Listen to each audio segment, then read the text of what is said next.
यार बच्चों, आज हम लोग स्टार्ट करेंगे मेंसुरेशन। मेंसुरेशन आपके सिलेबस में एक ऐसा चैप्टर है जिससे 5 से 6 क्वेश्चन हर साल आपके एग्जाम में पूछे जाते हैं।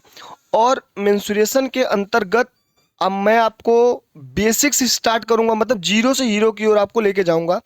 और मेंसुरेशन में दो टॉपिक आपको पढ़ना है। एक होता है पहला, समतली आकृतियों के क्षेत्रफल के अंतर्गत इसमें दो आते हैं फिगर। मतलब फिगर जो होता है दो प्रकार का होता है। पहला 2D, दूसरा 3D। और 2D में हम लोग पढ़ेंगे। सबसे पहले मैं आपको बताऊंगा, पहला मतलब आकृति जो होता है वो दो प्रकार का होता है। पहला समतली आकृति और दूसरा होता है ठोस आकृति। समतली आकृति का मतलब होता है प्लेन फिगर और ठोस आकृति का मतलब होता है सॉलिड फिगर। देखिए, आज के क्लास में केवल बेसिक नॉलेज के बारे में हम लोग पढ़ेंगे। ठीक, फिर मैं आगे देख रहा हूं कि जो प्लेन फिगर के अंदर आता है 2D और सॉलिड फिगर के अंदर आता है 3D। सर, ये 2D और 3D का मतलब क्या होता है? सबसे पहले आप मुझे ये बताइए। 2D मतलब 2 डायमेंशन और 3D मतलब 3 डायमेंशन।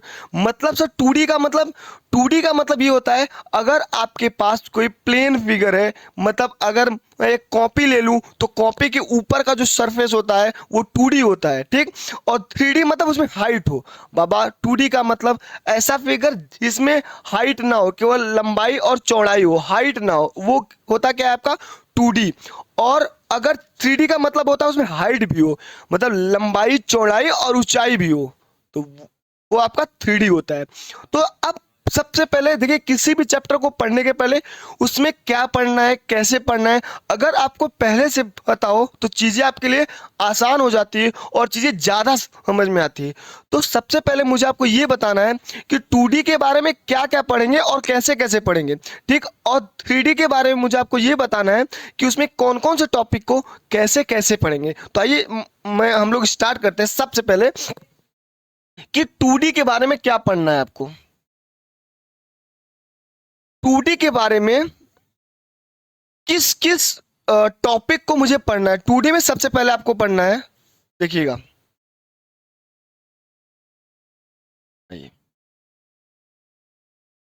2D में मैं आपको पढ़ाऊंगा वृत्त।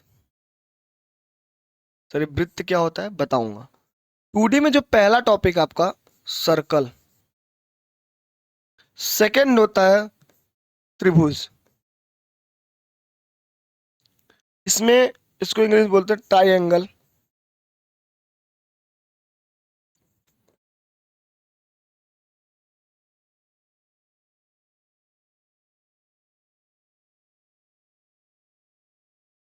थर्ड नंबर में आपको पढ़ना है चतुर्भुज,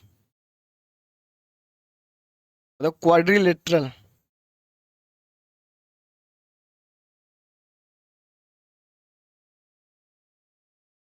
और चौथे नंबर में पढ़ना है आपको पॉलीगॉन, बहुभुज।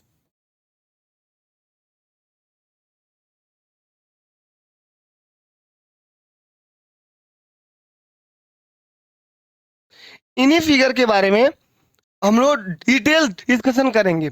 अब सबसे पहला टॉपिक है, सर इस टॉपिक में क्या क्या पढ़ना है। देखिए, जैसे आपको बता रहा हूं, मैं आपको एक्सपीरियंस के अकॉर्डिंग सारी चीजें बता रहा हूं, उसी एक्सपीरियंस के अकॉर्डिंग चीजों को आप कॉपी में नोट डाउन करिएगा आप। ठीक, जैसे जैसे नोट्स बता रहा हूं। अब इस 2D में क्या पढ़ना है, देखिए किसी भी टॉपिक को, बार बार मैं एक चीज बता रहा हूं, किसी भी टॉपिक को पढ़ने के पहले आपको उस टॉपिक की सारी चीजें पहले देखिए, बेसिक इंट्रोडक्शन इसलिए लेके आया हूं क्योंकि इस चैप्टर का सबसे इंपॉर्टेंट चीज होता है क्या पढ़ना है, कैसे पढ़ना है, और कैसे कैसे क्वेश्चन आपके एग्जाम में बन रहे हैं। ठीक है। फिर मैं यहां देख रहा हूं इस 2D में, अब वृत्त का आपको निकालना है क्या पूछेगा, त्रिभुज में क्या पूछ सकता है आपसे, चतुर्भुज में क्या पूछ सकता है, और बहुभुज में आपसे एग्जामिनर या आपके एग्जाम में कैसे क्वेश्चन बनने की संभावनाएं हैं। तो मुझे इस वृत्त, त्रिभुज, चतुर्भुज और पॉलीगॉन में केवल और केवल एग्जामिनर आपसे दो चीज पूछेगा, या वह आपसे इस चारों चीज में परिमाप पूछेगा। सर, ये परिमाप क्या होता है? मतलब पेरीमीटर पूछेगा। क्या पूछेगा? पेरीमीटर पूछेगा, या आपसे एरिया पूछेगा। एरिया मीन क्षेत्रफल पूछेगा आपसे।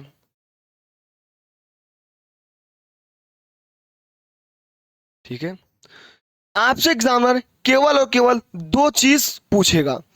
और देखिए दो चीज तो पूछेगा, लेकिन अलग अलग फिगर बना के आपको देगा, घुमाएगा। उसके पूछने का मतलब केवल और केवल परिमाप ही होगा और एरिया ही पूछेगा, लेकिन अलग अलग टाइप के क्वेश्चन के अकॉर्डिंग वो आपसे पूछेगा। तो अब सबसे पहले आपको ये पता होना जरूरी है, जैसे पता उसे लिखते रहिए। परिमाप क्या होता है? देखिए परिमाप तो निकालना आप सबको पता है कि मैं आपको फॉर्मूला लिखा दूं, आयत का परिमाप, वृत्त का परिमाप और त्रिभुज का परिमाप, फिर आप लिख लीजिए, रटिए मत रटिए। पहले बेसिक चीज जानिए, परिमाप मीन्स होता क्या है। ठीक, जब तक आपको परिमाप, ये परिमाप मतलब जब तक आपको किसी भी चीज के वर्ड का मतलब नहीं पता होगा, इस वर्ड का मीन्स क्या होता है आप रटना चाहेंगे, जब आपको उस वर्ड का मतलब पता चल जाएगा तब चीजें आपके लिए आसान हो जाए। तो परिमाप मतलब सपोज करिए आपके पास कोई सर्कल है, इस सर्कल को आप कैंची से काट दीजिए, काट के इसको आप देखिए, ये सर्कल है, इसको आप काट दीजिए, काटने के बाद उसको सीधा कर दीजिए, एक वायर ले लीजिए, सर्कल के रूप में वो वायर है, इसको कैंची से काट के फैला दीजिए। तो परिमाप मतलब ये होता है जब आप इसको खोलेंगे एक इस वे में आपका पूरा हो जाएगा। ठीक, और इसकी जो टोटल लेंथ होती है ना बाबा, ये जो टोटल लेंथ हो जाएगी, यही आपका परिमाप होगा।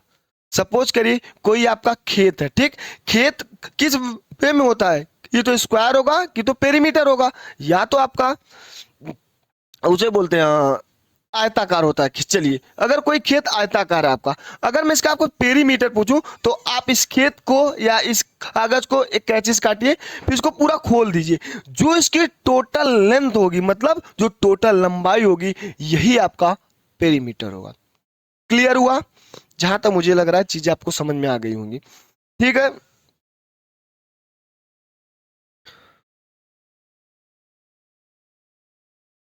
अब चलिए, अगर मैं पूछूं आपसे, आप ही जैसे कोई भी बच्चा होगा इसको रटता है, सर अगर इस मैं थोड़ा सा भी बता रहा हूं, इसका फॉर्मूला बताऊंगा लास्ट में, पहले इसको समझिए आप। ये क्या आपका रेक्टेंगल, सर ये आयत तो है। अगर कोई मुझसे पूछेगा कि इस आयत का परिमाप क्या होगा, तो मैं एक फार्मूला मुझे सर बताएं, 2 × लेंथ प्लस ब्रेथ, मत रटिए, या चारों भुजाओं का योग, या ऐसा मत रटिए। अगर पेरीमीटर पूछे तो हमारे सर ने बताया है कि जिसकी जो टोटल लेंथ होगी वही पेरीमीटर होगा। इसकी टोटल में सारे भुजाओं को जोड़ दीजिए, वही आपका क्या हो जाएगा, पेरीमीटर मतलब परिमाप हो जाएगा। अब क्लियर हुआ आपको? चलिए, अगर मैं अब एरिया की बात करूं, एरिया की बात करूं, अगर मैं कोई, ये आपका पेन है, ठीक, इस पेन को अगर मैं इस पे से रख दिया पेन को, जैसे ही इस बोर्ड पे मैं इस पेन को रखूंगा, जो पेन जितना स्पेस ऑक्यूपाई कर रहा है मतलब जितना स्थान घेर रहा है, वही उसका एरिया होता है। सपोज करिए मैं अगर इस पेन के पॉइंट को यहां रखूं, मैं अगर यहां रख दिया, तो जितना ये स्पेस कवर कर रहा है यही आपका एरिया होगा। एरिया और पेरीमीटर मतलब क्षेत्रफल और परिमाप में जहां तक मुझे लग रहा है कि चीजें आपको समझ में आ गई होंगी। ठीक है, अब देखिए, देखिए अब 3D में क्या पढ़ना है, वो चीजें मैं जब 3D टॉपिक आया तब आपसे डिस्कशन करूंगा। ठीक है, तो सबसे पहले मुझे आपको यह बताना है कि 2D में आपको क्या पढ़ना था। अब 2D में पढ़ना वृत्त, अब मैं आपके सामने लेके आऊंगा वृत्त क्या है। ठीक है, किसी भी चीज को पढ़िए तो देखिए, अब मैं इसी के सीरियल के हिसाब चीज आपको पढ़ाऊंगा। पहले पढ़ाऊंगा वृत्त, फिर पढ़ाऊंगा आपका ट्रायंगल त्रिभुज, फिर मैं आपको पढ़ाऊंगा चतुर्भुज, फिर मैं आपको पढ़ाऊंगा बहुभुज। तो सीरियल वाइज देखिए, जब चीजें आप सीरियल वाइज पढ़ेंगे तो चीजें आसान आती हैं, मतलब आसान चीज होती है, चीजें ज्यादा आपको समझ में आती है। ठीक है, तो पहला टॉपिक मैं आपको पढ़ाने जा रहा हूं वृत्त। तो आप हेडिंग डालेंगे वृत्त। वृत्त आपका ज्योमेट्री का भी पार्ट है, उसमें डीप तक जाएंगे और इसमें भी मैं चीजें आपको पढ़ाऊंगा और चीजें इसमें भी आपको बताऊंगा। ठीक है, चलिए, जैसे ये आपका वृत्त मतलब से सर्कल क्या होता है, सबसे पहले मुझे सर्कल के बारे में बेसिक इंट्रोडक्शन दीजिए कि सर वृत्त क्या होता है। तो बाबा वृत्त कई बिंदुओं से मिलकर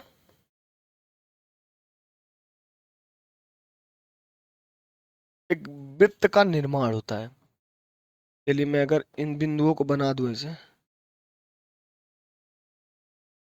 वृत्त का निर्माण होता है।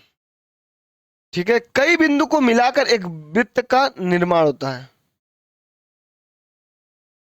अब देखिएगा, वृत्त मतलब वृत्त कई बिंदुओं से मिलकर एक वृत्त का निर्माण होता है। एक निश्चित पॉइंट से दूरी सभी बिंदुओं का समान होता है तो वही वृत्त बनता है। मतलब अगर मैं कोई एक निश्चित पॉइंट मान लूं, यहां से सारी दूरियां समान होंगी, यही आपका वृत्त का एक फॉर्म हो जाएगा, वृत्त का एक रूप हो जाएगा।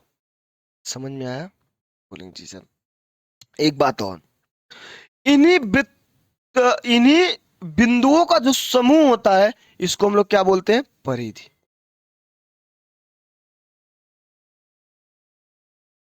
ठीक। और ये जो पॉइंट अंदर है आपका, जिस पॉइंट से सारी दूरियां समान हो, सभी बिंदुओं का डिस्टेंस इक्वल होता है, वही आपका सेंटर होता है, मतलब केंद्र होता है। ठीक है, और इसी केंद्र से उस बिंदु की दूरी को क्या बोलते हैं? रेडियस। क्या होता है? रेडियस। और ये क्या होता है? सेंटर। और परिधि मीन्स होता है आपका सरकमफ्रेंस।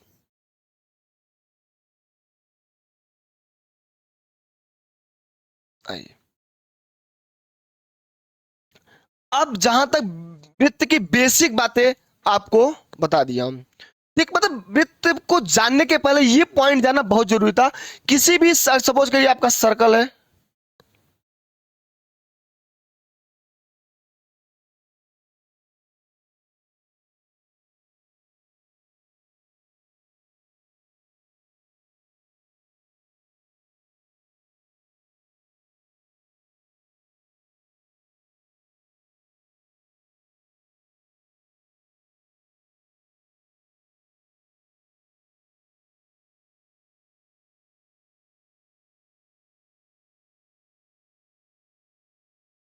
Excuse-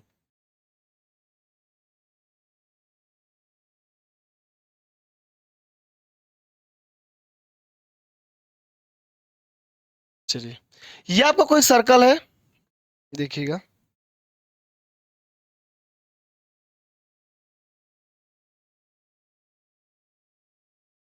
आइए,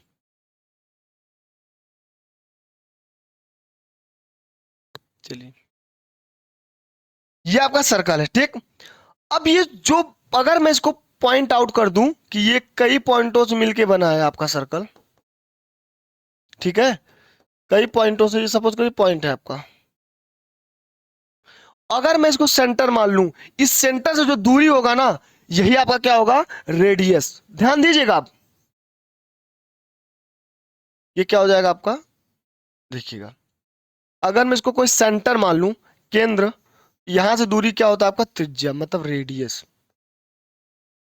ठीक है, और ये जो चारों ओर जो घिरा हुआ भाग होता है, यही आपका सरकमफ्रेंस होता है, मतलब परिधि होता है। और इस पॉइंट को बोलते हैं केंद्र। ठीक, क्लियर हुआ?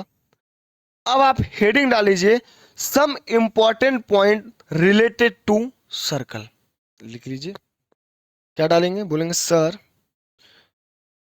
सम important point related to circle. आइए, आप हेडिंग डालिए, some important point, some important point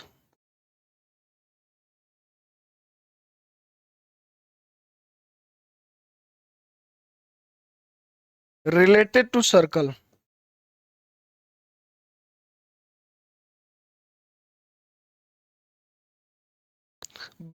वृत्त से संबंधित कुछ महत्वपूर्ण तथ्य, आइए देखते हैं।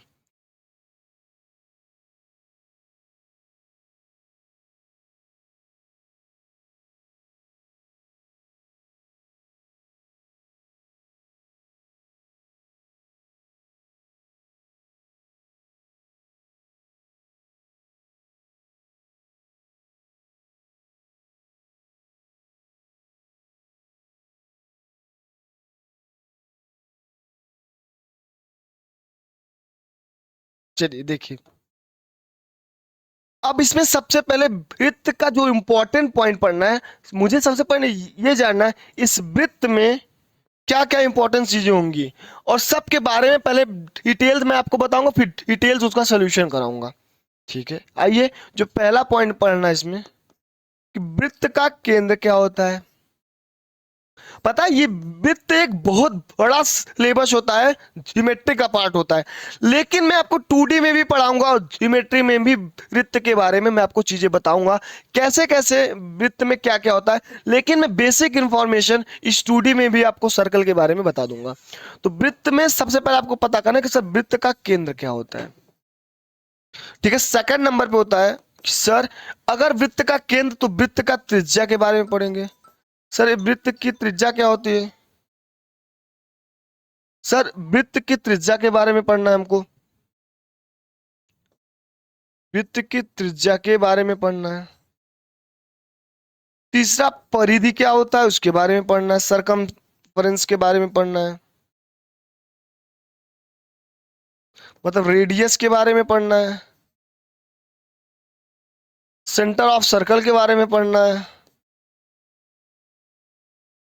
सेंटर ऑफ सर्कल के बारे में पढ़ना है, उसके बाद सरकमफ्रेंस के बारे में पढ़ना है।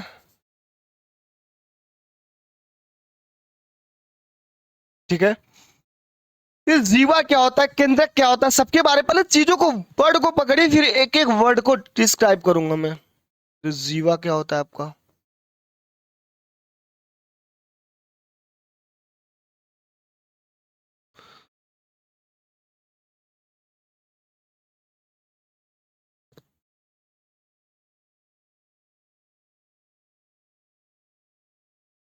छेदक क्या होता है।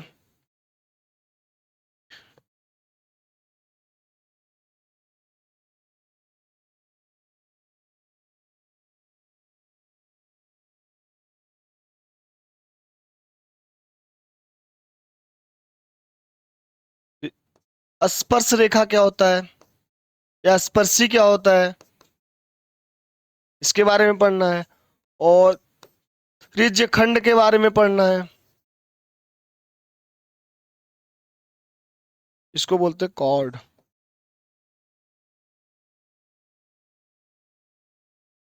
इसको बोलते हैं टेंजेंट।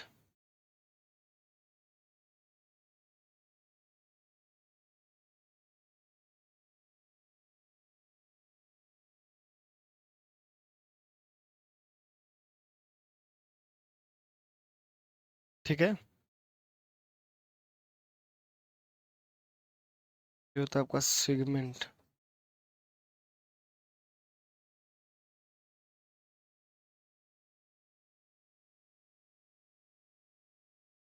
चलिए, ये सब चीजें आप नोट डाउन कर लीजिए। अब आइए सर्कल को लेके सारी चीजें मैं आपको डिस्क्राइब करूंगा इस सर्कल के माध्यम से कि सर ये सर्कल तो है आपके पास, अब इसके बारे में आप हमको सारी चीजें बता दीजिए। इस सर्कल में वृत्त का केंद्र कहाँ पे होता है, इस सर्कल में त्रिज्या क्या होती है, सर इस सर्कल में परिधि क्या होता है, इन तीनों चीजों के बारे में मैं अभी बता चुका हूं, फिर भी मैं आपको एक बार बताऊंगा। उसके अलावा सर इस सर्कल में जीवा क्या होता है, सर इस सर्कल में छेदक क्या होता है, और इस सर्कल में स्पर्श रेखा क्या होता है, और इस सर्कल की त्रिज्य खंड क्या होती है।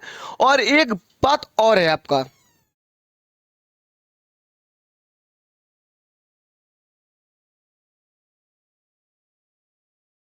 सेकंड बोलते हैं यार,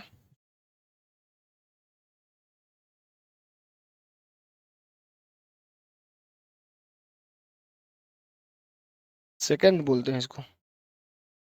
और वृत्त खंड होता है यहाँ पे, एक पॉइंट और क्या है, वृत्त खंड, इसको बोलते हैं सेगमेंट। आइए सारी चीजें एक एक पॉइंट आउट, पॉइंट के साथ चीजों को समझेंगे। ये सपोज करिए आपका वृत्त का सेंटर है, इसको क्या बोलते हैं, केंद्र। और ये जो टोटल पॉइंट है आपका, ये जो चारों का सर्कल जो घेरा हुआ है, यही आपका होता है परिधि। ये क्या होता है, वृत्त का परिधि। और सर अगर आप परिधि बताएं तो ये यहां से यहां तक जो भी डिस्टेंस होगा आपका त्रिज्या हो जाएगा। ठीक है, ये क्या हो जाएगा, रेडियस हो जाएगा सर। और एक बात बताइए सर, जीवा क्या होता है? अगर मैं कोई बिंदु यहां पे ए मान लूं, यहाँ ए और यहाँ बी, अगर इस ए को इस बी से मिला दूं,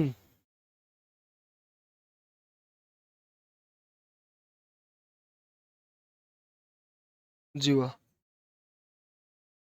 ये होता है कॉर्ड। सर जीवा के बारे में और चीजें बताइए। जैसे जीवा एक ऐसा वर्ड है बाबा कि आपके एग्जाम में सीधा इसी वर्ड से एक क्वेश्चन आ जाता है कि सर जीवा का कंक्लूजन क्या है, जीवा के बारे में आप हमको बताइए, जीवा क्या होता है। किसी भी सर्कल में दो पॉइंट को मिला दीजिए कहीं भी, वो आपकी जीवा होती है। और एक बात, अगर जीवा किसी वृत्त में कितनी जीवाएं खींची जा सकती है, तो आप सीधा उसको लिख लीजिए, किसी सर्कल में अनंत जीवाएं खींची जा सकती है, किसी भी वृत्त में अनंत जीवाएं खींची जा सकती है। इसको लिखिए पॉइंट वन। पॉइंट सेकंड में लिखिए आप कि किसी भी वृत्त के जो सेंटर से जीवा, जो सेंटर से होकर जाती है, वो सबसे लंबी जीवा होती है। किसी भी सर्कल में उसके सेंटर से होकर जाने वाली जीवा उस वृत्त की सबसे लंबी जीवा होती है, और उसे ही हम लोग क्या बोलते हैं, डायामीटर। क्या बोलते हैं बाबा, उसको क्या बोलते हैं, व्यास। मतलब सबसे लंबी जीवा को, किसी वृत्त की सबसे लंबी जीवा को हम लोग व्यास बोलते हैं। क्लियर हुआ? इसको बोलते हैं डायमीटर।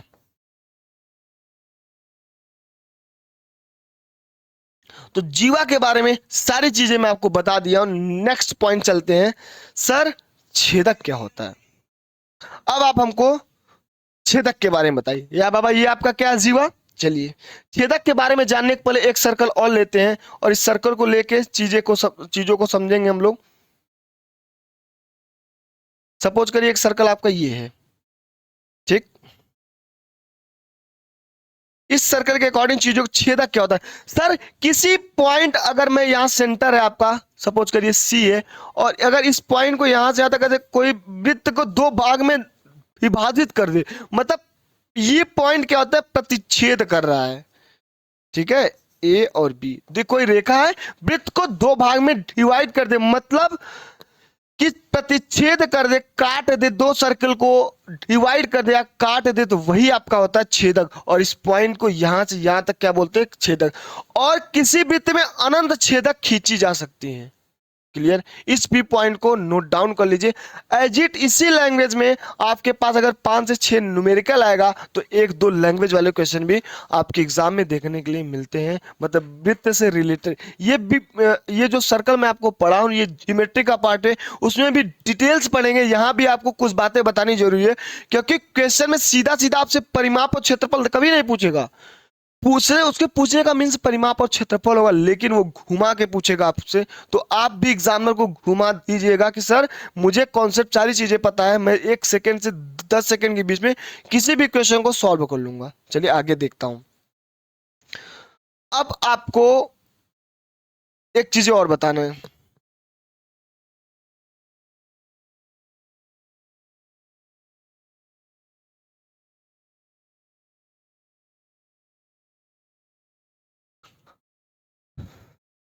अब इसके आगे चलते हैं, ये समझ में आया छेदक क्या होता है। चलिए नेक्स्ट देखते हैं।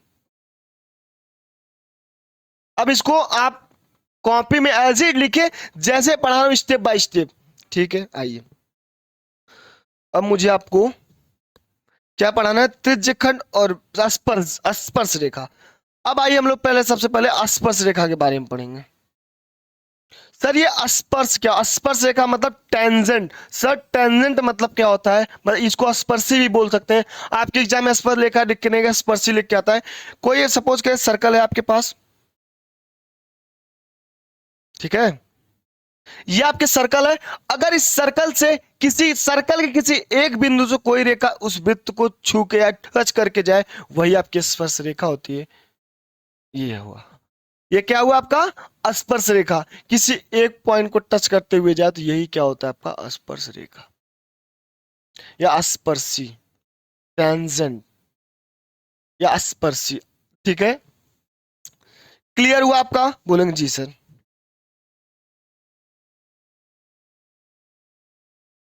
अब हम लोग आपको बताएं वृत्तखंड के बारे में। इससे क्वेश्चन आता है और त्रिज्यखंड को, दोनों चीजों को साथ में पढ़ेंगे तब चीजें और समझ में आएंगी। अगर अलग अलग पढ़ेंगे तो आपको कंफ्यूजन क्रिएट होगा। सर त्रिज्यखंड और वृत्तखंड थोड़ा थोड़ा हमको समझ में आ रहा है, लेकिन आप इसके बारे में को अच्छे से क्लियरेंस देके बताइए कि दोनों क्या होता है, दोनों डिफरेंट क्या होता है। अच्छा पर से आपको समझ में आ गया। चलिए मैं अब एक बात और अब मैं आपको बताता हूं।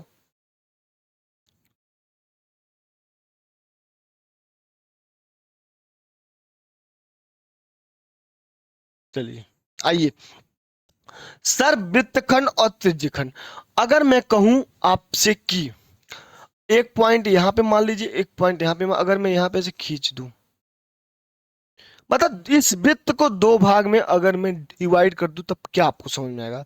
सर आपने एक लाइन खींच के इस वृत्त को दो भाग में डिवाइड कर दिया, ठीक।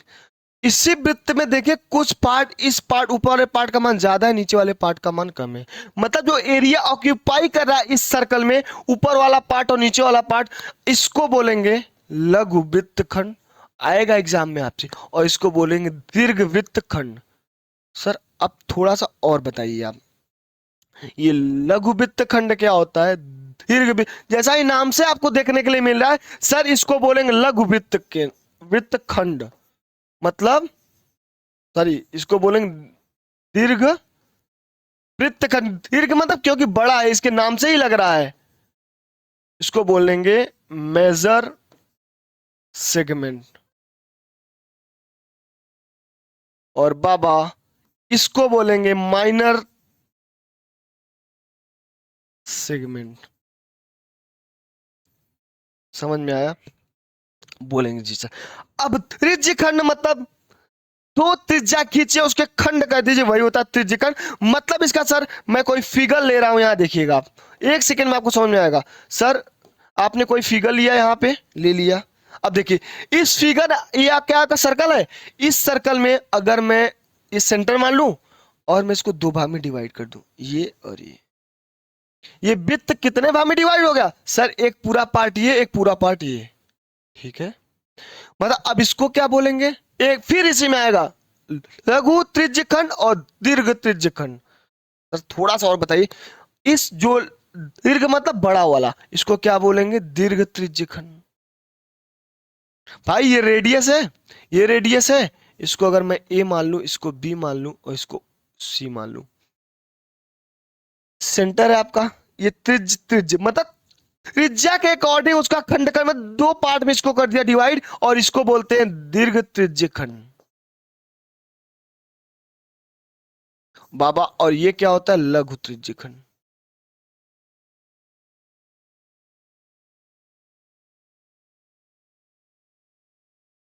क्लियर हुआ?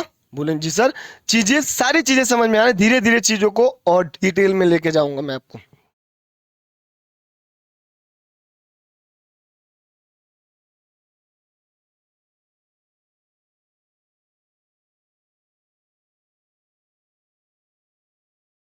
अब देखिएगा, एक सर्कल और उठा रहे, आप उसको बताइएगा, ठीक है।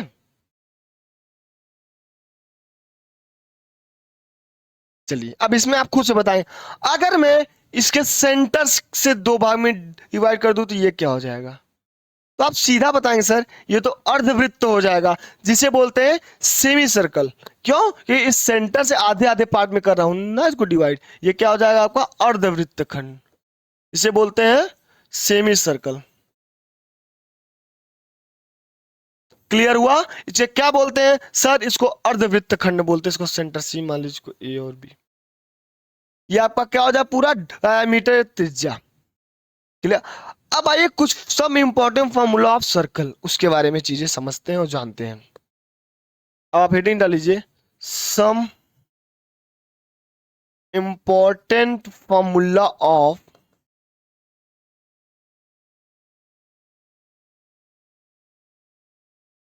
सर्कल।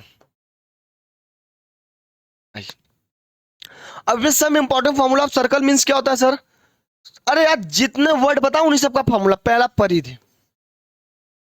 हाँ इसके पहले, सबसे पहले मैं थोड़ी चीजें मैं आपको बता दूं, उसके बाद थोड़ा सा चीजें एक नॉर्मल बात है उसको थोड़ा सा मैं आपको बता दूं। चलिए, ये आपका सर्कल है, और बड़ा कर लिया जाए, सॉरी।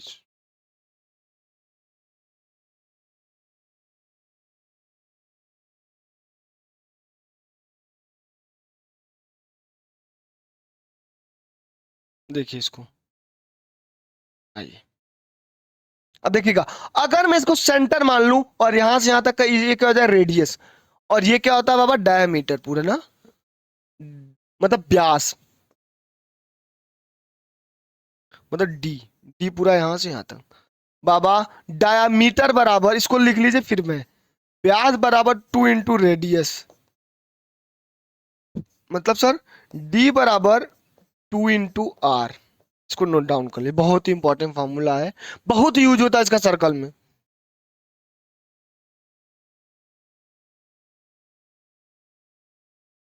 तो इसको लिख लीजिए आप ऐसे। ठीक, अब आइए चलते हैं चीजों को सबसे पहले वृत्त की परिधि, सरकमस्टेंस ऑफ सर्कल डाल लीजिए, वृत्त की परिधि। सर ये क्या होता है, वृत्त ये है इसके चारों, मतलब 2 पाई आर, आप बचपन से पढ़ते आ रहे, वृत्त की परिधि होता है 2 पाई आर। अगर मैं यहीं पे, और इसके फॉर्मूला क्या होता है, अगर आपको त्रिज्या के प्लेस पे डायमीटर दे दे फिर क्या करेंगे, चूंकि डी इक्वल टू 2 आर, तो आर इक्वल टू डी/2। तो देखो 2 pi upon R equal to डी/2 होगा ना, डी अपॉन 2, आर के प्लेस पे डी/2 लिखूंगा तो पाई इंटू डी हो जाएगा आपका। ठीक, इसको आप एज इट रिजल्ट आप याद करिए, तो नॉर्मल है, आप बेसिक आप पढ़ते आ रहे हैं। ठीक है, अब मैं आपको बताऊं सेकंड नंबर, वृत्त का क्षेत्रफल। आइए, एरिया ऑफ सर्कल, वृत्त का क्षेत्रफल। सर ये क्या होता है, ये होता है आपका एरिया ऑफ सर्कल। आइए इसके बारे में जानते हैं। सर ये एरिया ऑफ सर्कल क्या होता है, किसी भी वृत्त का एरिया जो होता है वो पाई इंटू आर स्क्वायर लिख सकते हैं। ठीक है, आइए, अगर मैं आर के प्लेस पे डी अपॉन 2 रखूं तो कोई समस्या, नो सर, तो और पाई इंटू डी² बटे 4, चूंकि आर इक्वल टू डी/2। इसको भी एज अ रिजल्ट आप याद करिएगा कि वृत्त का क्षेत्रफल का फॉर्मूला क्या होता है। ये देखते हैं कि अब अगला जो मतलब टॉपिक है मेरा, मतलब अगला जो आपको फॉर्मूला मुझे बताना है, एरिया ऑफ सेक्टर का फॉर्मूला बताना है। किसका फॉर्मूला बताना है, त्रिज्यखंड का क्षेत्रफल। तो आप डेली हेडिंग डालिएगा यहाँ पे, area of sector, area of sector मतलब त्रिज्यखंड के बारे में। अब उसका एरिया कैसे फाइंड करेंगे, और इस त्रिज्यखंड से 100% क्वेश्चन आएगा, मतलब इस त्रिज्यखंड से या लघुखंड से क्वेश्चन बनता ही है। तो आइए पहले फिगर के अकॉर्डिंग समझते हैं त्रिज्यखंड का क्षेत्रफल। हेडिंग डालिए आप, त्रिज्यखंड का क्षेत्रफल। आइए देखते हैं इसको कि त्रिज्यखंड क्या होता है। सबसे पहले ये जानना जरूरी है कि त्रिज्यखंड क्या होता है। कोई आपका सर्कल है, ये देखिए, आइए अब इस सर्कल के अकॉर्डिंग समझेंगे कि त्रिज्यखंड क्या होता है। त्रिज्य, आप सपोज कि आपका क्या है, सेंटर है, सेंटर है, इसके 2 रेडियस, आप 2 पैर इसके खोलिए यहां से यहां तक बोल दिया, और इसको आप सी मान लीजिए, सी या ओरिजिन या ओ मानिए, आपकी मर्जी, मैं इसको सी मान रहा हूं। ठीक है, और ये आपका रेडियस हो गया, ये भी रेडियस हो गया। सपोज करिए ये है, ये बी है, और ये कोई त्रिज्या रेडियस व थीटा आपका एंगल है। कोई आपसे पूछे कि त्रिज्य, जिसमें 2 एक्स होते हैं, एक होता है लघु त्रिज्यखंड, एक होता है दीर्घ त्रिज्यखंड। सर लघु क्या होता है, लघु मीन छोटा, ये कौन सा त्रिज्यखंड हो जाएगा आपका, ये होगा लघु त्रिज्यखंड। और बाबा ये क्या होगा, इसको बोलेंगे दीर्घ त्रिज्यखंड। ये क्या हो जाएगा, दीर्घ दीर्घ त्रिज्य खंड। अगर मैं आपसे पूछूं एरिया ऑफ, चलिए निकालिए आप सबसे पहले। चलिए पहला, एरिया ऑफ, इसको बोलेंगे माइनर सेक्टर। ये क्या होगा, माइनर, और ये हो जाएगा मेजर सेक्टर। ठीक, आइए देखते हैं एरिया ऑफ माइनर सेक्टर।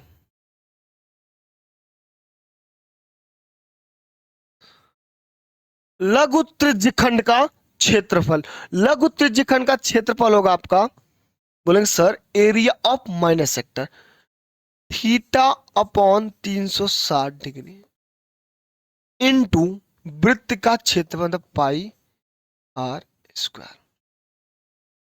कोई समस्या, बोले नो सर कोई दिक्कत नहीं, चीजें समझ में आ गई कि एरिया ऑफ माइनर सेक्टर मतलब theta upon 360 into pi r square. Next अगर मैं पूछूं आपको कि एरिया ऑफ मेजर सेक्टर, बाबा अगर ये थीटा है, अगर कोई आपके पास सर्कल है, आप सपोज करिए कोई सर्कल है, अगर मैं इस एंगल को थीटा बोलूं, एक सर्कल कितने डिग्री का होता है, बोले सर एक सर्कल पूरा 360 होता है, अगर मैं इसको थीटा मान लूं तो ये वाला एंगल कितना होगा, बोले सर ये होगा 360 माइनस थीटा। ठीक है, तो अगर मैं बाबा इसको थीटा के 360 माइनस थीटा बटे 360 इंटू पाई आर स्क्वायर लिख दूं तो कोई समस्या होगी, बोले नो सर कोई दिक्कत नहीं, यही होगा। मतलब एरिया ऑफ मेजर सेक्टर मतलब दीर्घ त्रिज्य खंड का क्षेत्रफल पूछे आपसे तो 360 माइनस थीटा बते 360 इंटू पाई आर स्क्वायर, और इससे बाबा क्वेश्चन एग्जाम में आया है। ठीक है, मतलब डायरेक्ट आपसे पूछ लेगा कि area of minor sector and area of major sector. अब या तो आपसे पूछेगा लघु चाप की लंबाई, या तो इसमें लघु चाप की लंबाई, चाप की लंबाई आपसे पूछेगा, फिर कैसे, यहां लिख लीजिए, मतलब एरिया ऑफ, इसको लिख लीजिए लघु त्रिज्य खंड का क्षेत्रफल, लघु त्रिज्य खंड का क्षेत्रफल, और इसको लिखिए आप दीर्घ त्रिज्य खंड का क्षेत्रफल। आइए इसमें एक चीजें और आपको बताते हैं, चलिए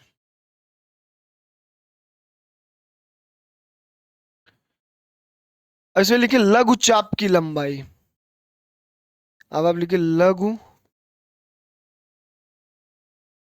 चाप की लंबाई,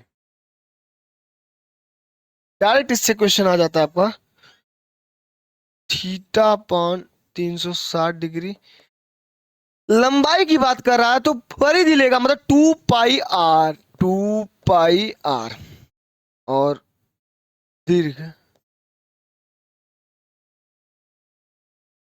चाप की लंबाई, थीटा के प्लेस 360 माइनस थीटा बटे 360 इंटू 2 पाई आर। हो गया आपका, ये चीजें आपको एरिया ऑफ सेक्टर में चारों चीजें आपको याद करना पड़ेगा, इसका फॉर्मूला क्या था, कैसे हुआ, वो चीज भी मैं आपको बता दिया हूं। नेक्स्ट देखिए, वृत्तखंड की बात मैं करूंगा, मतलब सेगमेंट की बात करूंगा, वृत्तखंड।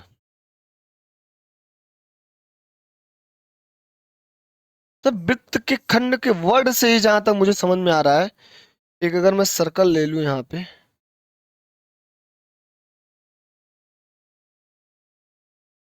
ठीक है, और यहां पे मैं अगर कोई सेंटर है, यहां से यहां, और इसको आप ऐसे काट दीजिए, इसको हो जाएगा सी ए। अब इसमें भी इस वृत्त खंड में लघु वृत्त खंड का अगर आपसे क्षेत्र पूछ ले, मतलब इस लघु वृत्त खंड का क्षेत्रफल अगर आपसे पूछे तो आप क्या करेंगे, अगर इस पूरे सर्कल के क्षेत्रफल में से, लघु वृत्त खंड का क्षेत्रफल में से अगर मैं इसको निकाल दूं, इस एरिया को निकाल दूं,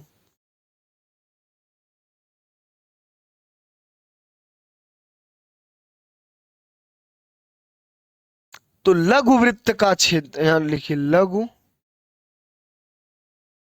वृत्तखंड का क्षेत्रफल क्या हो जाएगा? तुरंत बोलेंगे सर कि theta upon 360 into pi r square minus, इस जो वृत्त, जो लघु वृत्त त्रिज्य खंड का जो एरिया होता है उसमें से इस त्रिभुज का एरिया अगर मैं निकाल दूं, त्रिभुज एरिया ऑफ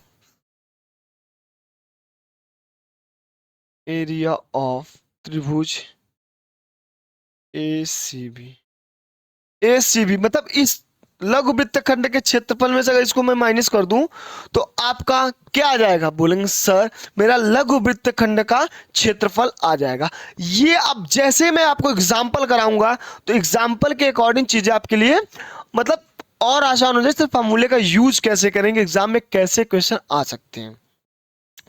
अब आप हेडिंग डाल लीजिए सम इंपॉर्टेंट क्वेश्चन। चलिए पहला क्वेश्चन करिए आप। अगर आपको बोले वृत्त की त्रिज्या, अगर वृत्त की त्रिज्या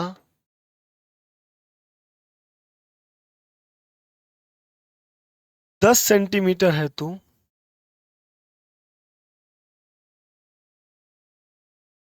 वृत्त का व्यास होगा,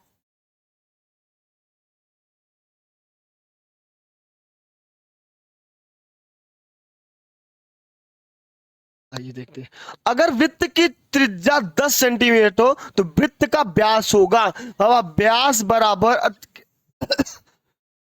सॉरी वृत्त का रेडियस दिया आपको आर बराबर 10 सेंटीमीटर, ठीक है। रेडियस आपको वृत्त का दिया तो व्यास पूछ रहा है, व्यास बराबर डायामीटर बराबर 2 इंटू आर। तुरंत कहेंगे सर रेडियस 10 दिया तो व्यास क्या हो जाएगा? 20 सेंटीमीटर। ये बेसिक इसलिए करा रहा हूं कि आपसे क्वेश्चन जब भी देगा आपको त्रिज्या नहीं देगा, व्यास की बात करेगा तो आपको त्रिज्या निकाल के तब त्रिज्य खंड का क्षेत्रफल पूछे, चाहे किसी वृत्त का क्षेत्रफल पूछे, चाहे किसी वृत्त खंड का क्षेत्र पूछे, फिर आपको निकालना पड़ेगा। क्लियर हुआ? आइए अब देखते हैं नेक्स्ट क्वेश्चन। क्वेश्चन सेकंड है, यदि वृत्त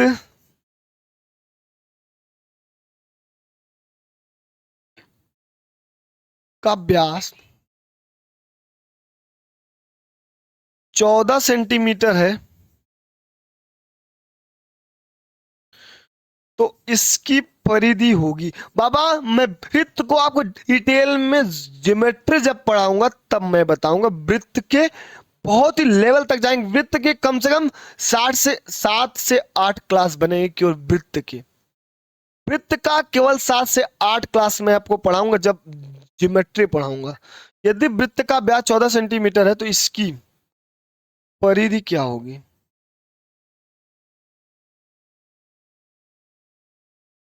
और सेकंड पूछेगा वृत्त का क्षेत्रफल क्या होगा?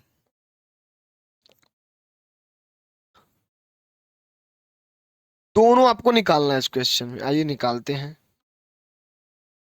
आइए क्या दिया? व्यास। अभी मैं फॉर्मूला बता दूंगा, केवल व्यास दिया हो तब कैसे करते हैं।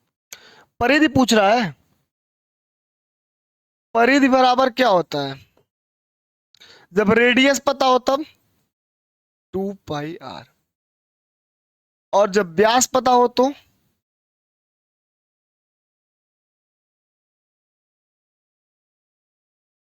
Pi into D. ये बताइए डी कितना है? बोलेंगे सर डी मेरा 14 है। मतलब 14 पाई सेंटीमीटर, या 14 को क्या लिख सकते हैं, 22/7, 7 दूना 14, 22 दूना 44 सेंटीमीटर। क्लियर हुआ? बोले जी सर क्लियर हुआ। ये हुआ आपका परिधि ना। परिधि मतलब 2 पाई r/पाई × d। पाई का मान 22/7, 7 दूनी 14, 22 दूनी 44 सेंटीमीटर। ये क्या हुआ आपका वृत्त का परिधि पूछा। अब क्या पूछा, वृत्त का क्षेत्रफल। एरिया ऑफ सर्कल क्या होगा, πr²। या आपको परिधि पता है तो इस कौन सा फॉर्मूला लगाऊंगा मैं,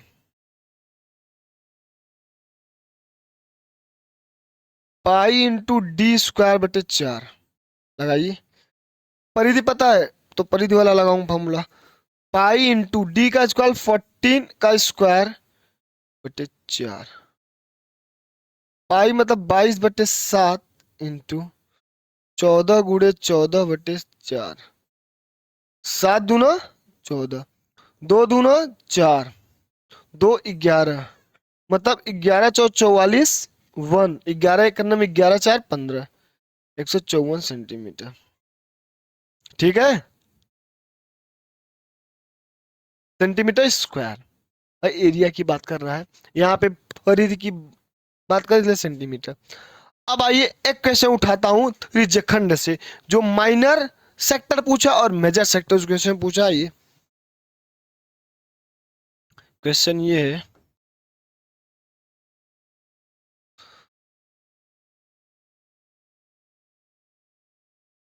a chord of a circle of radius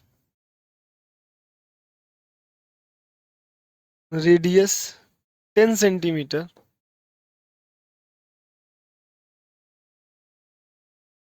substance. Word पे ध्यान देना है। ओ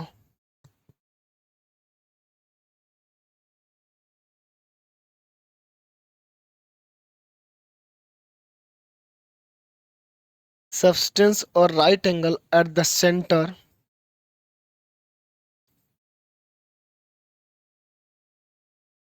find the area of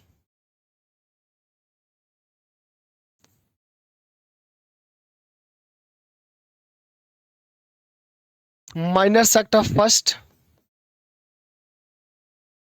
area of minor sector second, major sector। आइए देखते हैं इसको कैसे सॉल्व करना है। सीधा आप एक सर्कल बनाइए, जो पूछे तुरंत आप निकाल दीजिए। देखिए फिगर से जब आप किसी क्वेश्चन सॉल्व करेंगे तो चीजें आसान हो जाती हैं। क्या पूछा है, रेडियस आपको दिया है। अगर इसको मैं सेंटर सी मान लूं और इसका रेडियस कितना दिया, 10 सेंटीमीटर। अब क्वेश्चन पढ़िए। अब गिवन क्या है आपको, रेडियस 10 सेंटीमीटर। फिर क्या किया है, सब्सटेंस और राइट एंगल। अगर राइट एंगल की बात करेगा तो theta equal to 90 degree, theta equal to 90 degree. कोई समस्या? No sir, theta equal to 90 degree. यहां पे एंगल की बात कर रहा है। At the centre find the area of minor sector. क्या पूछा है, एरिया ऑफ माइनर सेक्टर।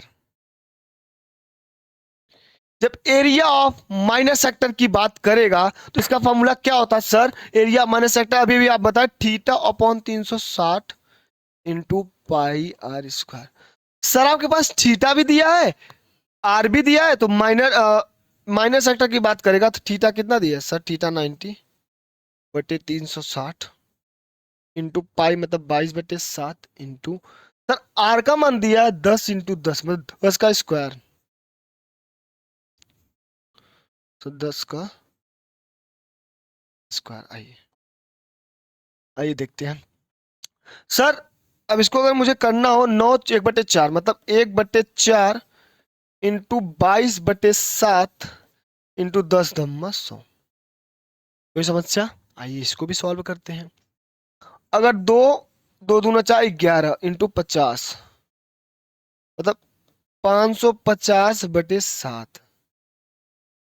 अब इसको करो 7। अगर आप इसका आंसर निकालेंगे तो आएगा 78.5 सेंटीमीटर स्क्वायर। सर 7 49 कितना बचा आपका? सर मेरे पास 65 बचा। 7 और 56, मतलब 7 49 कितना बचा? 49 6 65। 7 और 56, 7 7 63, और 78.5 आएगा। निकाल लीजिए, क्यों 11 50 55, मतलब 550/7 कर लीजिए, आ जाएगा आपका 7 49। कितना है आपका? 6। 7 और 56, तो 4, फिर 0।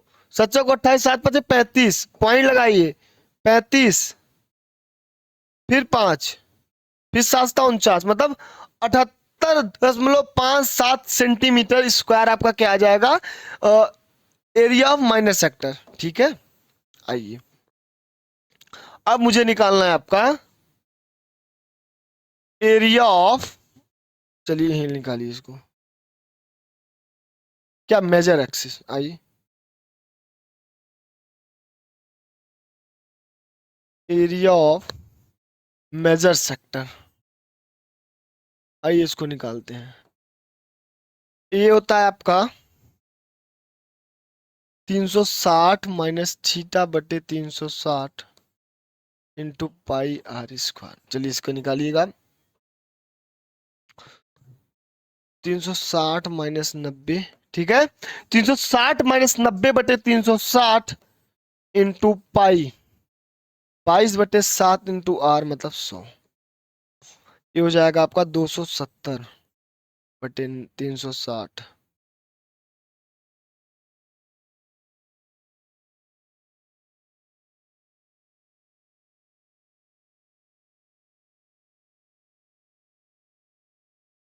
बाईस बटे सात इंटू 100,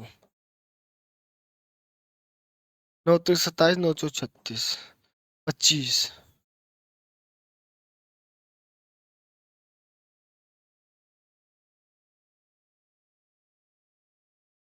3/4 25,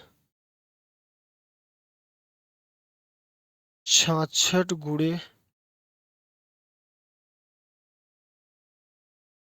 22/7। इसको सॉल्व करेंगे आपका आएगा, कर लीजिए इसको सॉल्व, 235.71 सेंटीमीटर स्क्वायर, यहाँ भी सेंटीमीटर स्क्वायर।